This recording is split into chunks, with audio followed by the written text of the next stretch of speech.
When I first did Star Wars, I did it as a big piece. It was like a big script. It was way too big to make into a movie. So I took the first third of it, which was basically the first act, and I turned that into what was the original Star Wars. In the process of rewriting that script and thinking of it as only a movie and not the whole, trilogy, I decided that Ben Kenobi really didn't serve any useful function after the point he fights with Darth Vader. Although in that draft, he continued on through the air battle at the end, and then he continued on through the whole script, the other two stories. And but when I took one and I looked at it, I said, he just stands around for the last 25% of the film, watching this air battle go on. And he really has no real function, and it would probably be much more satisfying, powerful, and interesting if Darth Vader were to kill him, or he were to go into a different form.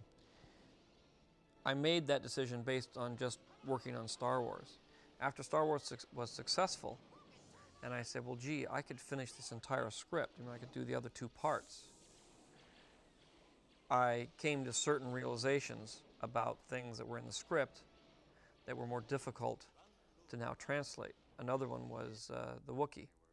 In the end of the film, it takes place on a Wookiee planet, and there's a big battle with the Empire and the Wookiees and that sort of thing. Since I couldn't do that, I took one of the Wookiees and made him a co-pilot with Harrison.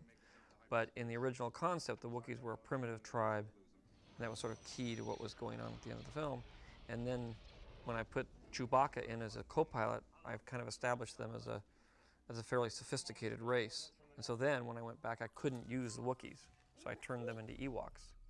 So in the case of Ben Kenobi, I had Luke being trained by Ben, only I had killed Ben off. So now I had to come up with another Jedi who was older and wiser and shorter than Ben to train Luke. And that's how, that was the beginning premise of Yoda.